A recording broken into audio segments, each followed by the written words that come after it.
वर्ष द्वितीय बन्या आसी जदिव प्रथम बन्या जनबसती के पशि नाला किंतु ये द्वितीय बन्या कंटी एस्केप देकिना भंडारीपुर ब्लॉक मालदा रोहणिया सोलमपुर कोरीगाँ पंचायत को प्रभावित करती विशेषकर धान चाष आ पनीपरिया चाष प्रभावित होती ग्राम्य रास्ता 2-3टा प्रभावित होती या छड़ा टिकिलिया निकट में जो गेंगुटियापुर जो सेतु ता भासी जाइए बर्तमान प्राय पाखापाखि 1000 अधिक लोक बाह्य जगत विच्छिन्न हो जाती सेठारे प्रशासन पहुँचिकी से सुरक्षित भाव में किभली थैथान कर सेठी केमिति अस्थायी सेतुटे निर्माण कर दृष्टि देवा उचित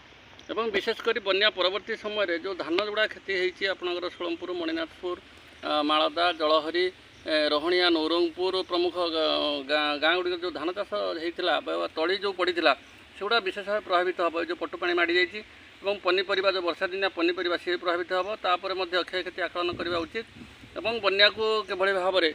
सामूहिक भाव में समस्त सहयोग बन्या को केमिति कंट्रोल करा जाई परिबो एवं क्षयक्षति केमिति लोक मानक प्रदान करा जाय विशेषकर चाषी मैंने जो प्रभावित होती धान तली मिलवा कष्टकर हो